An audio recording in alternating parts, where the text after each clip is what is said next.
শিম সর্ষে একবার এইভাবে চিংড়ি মাছ দিয়ে খেয়ে দেখো, মুখে লেগে থাকবে। সাথে আবার বড়িও আছে, পুরো ইউনিক রেসিপি। এগুলো কি বলতো, একদম গ্রামীণ বাংলার রান্না, সেগুলো আজকে তোমাদেরকে শেয়ার করছি। বানাও আর গরম গরম ভাতে খেয়ে নাও। আজকে তোমাদের সাথে শিমের একটা দারুণ রেসিপি শেয়ার করবো। সর্ষে শিম তো অনেকভাবে খেয়েছো তো, আজকে অন্যরকমভাবে তৈরি করবো, দারুণ স্বাদে। চলো শুরু করি। উনুন ধরানো হয়ে গেছে, এবার একটা মাটির তাওয়া বসিয়ে দিচ্ছি।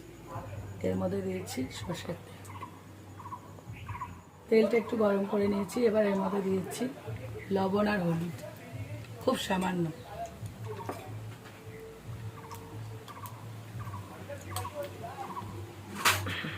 এইবার একটা করে শিম এরকমভাবে বসিয়ে দেবো, ভেজে নেব শিমটাকে। দারুণ না? এখানে একটা মশলা রেডি করবো। আজ নিয়েছি কালো সর্ষে,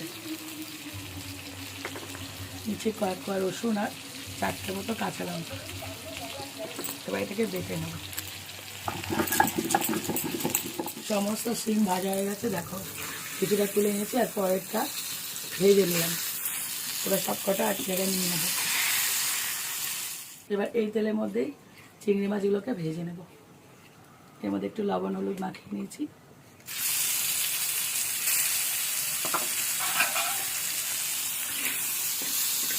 একটু সাইজে বড় চিংড়ি নিলে খেতে ভালো লাগে। এবারে বড়িগুলোকে ভেজে নেবো। এটা মটর ডালের বড়ি আছে, তোমরা যে কোনো বড়ি দিয়ে করতে পারো, মসুর ডালের বড়ি দিয়েও ভালো লাগে। পুরো লাল করে ভেজে নেবো। সব রকম ডালেরই বড়ি হয় না? হ্যাঁ, সব ডালের বড়ি। বড়িগুলোকে ভেজে তুলে নিয়েছি। এবার দেবো পেঁয়াজ কুচাটা, বড় সাইজের পেঁয়াজ আমি কুচি করে নিয়েছি।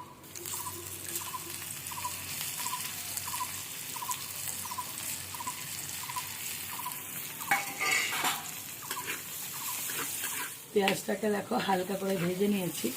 এবার সমস্ত মশলাগুলো দিয়ে দেবো। প্রথমে দিয়ে দেবো লবণ,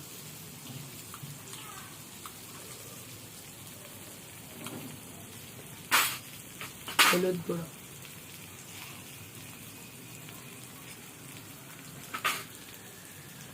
লঙ্কার গুঁড়োটা যেমন খাও তেমন দেবে, কেন যেহেতু কাঁচা লঙ্কা বেটে দিয়েছি সে আন্দাজে লঙ্কাটা দিতে হবে। অল্প একটু জিরে দেবো, হালকা একটু জল দেবো, একদম অল্প। এবার এটাকে একটু কষিয়ে নেব। মশলাটা পুরো কষিয়ে নিয়েছি। এবার এর মধ্যে দিয়েছি সর্ষে বাটা। যখনই সর্ষে বাটা দেবে হালকা একটু জল দেবে, না সর্ষে দিয়ে না ভাজা যায় না। এটা দিয়ে ভাজার দরকার নেই, সর্ষে দিয়ে ভাজার দরকার নেই। হালকা একটুখানি নেড়ে চেড়ে এর মধ্যে দিয়ে দেবো শিমটাকে। হেভি হবে রেসিপিটা, দারুণ খেতে হবে। এখনই দারুণ গন্ধ বেরিয়েছে। ভেজে নিয়েছি। এমনিও দেখবে চিংড়ি মাছ সর্ষে যেখানেই পড়ে একটা দারুণ স্বাদ লাগে, অপূর্ব লাগে। হ্যাঁ।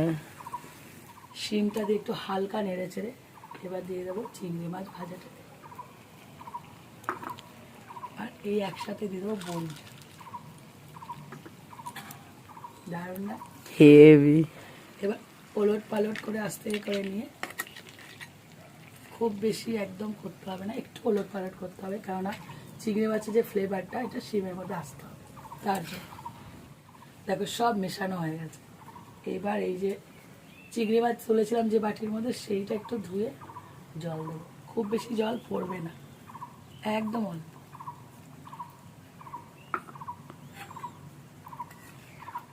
এটা কি বলতো, আমি পারতাম কিন্তু কড়াইতে করতে, মাটির তাওয়াতে করছি কেন, এর ফ্লেভারটা দরকার আছে তার জন্য।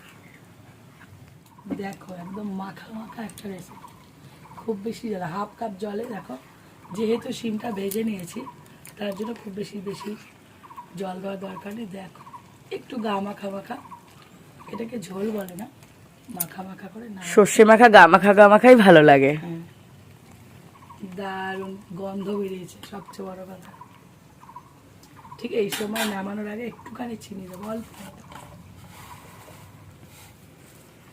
এটা পুরোপুরি অপশনাল, যারা একদম দেখতে পাবে না মিষ্টি তারা দেবেন, আর যারা একটু ব্যালেন্স করতে চায় তারা দিও, দিলে ভালো লাগবে। দেখো তৈরি হয়ে গেল রেসিপিটা। এবার এটাকে তুলে নেব। একদম মাখা মাখা হয়েছে, কিন্তু দেখো প্রত্যেকটা শিম কিন্তু গোটা গোটা আছে, শিমগুলো যেন ভেঙে না যায়। কেউ ভাঙবে না, বড়িও ভাঙবে না, শিমও ভাঙবে না, চিংড়িও ভাঙবে না। ভাঙবে না, কিন্তু খেতে খুব সুন্দর লাগবে।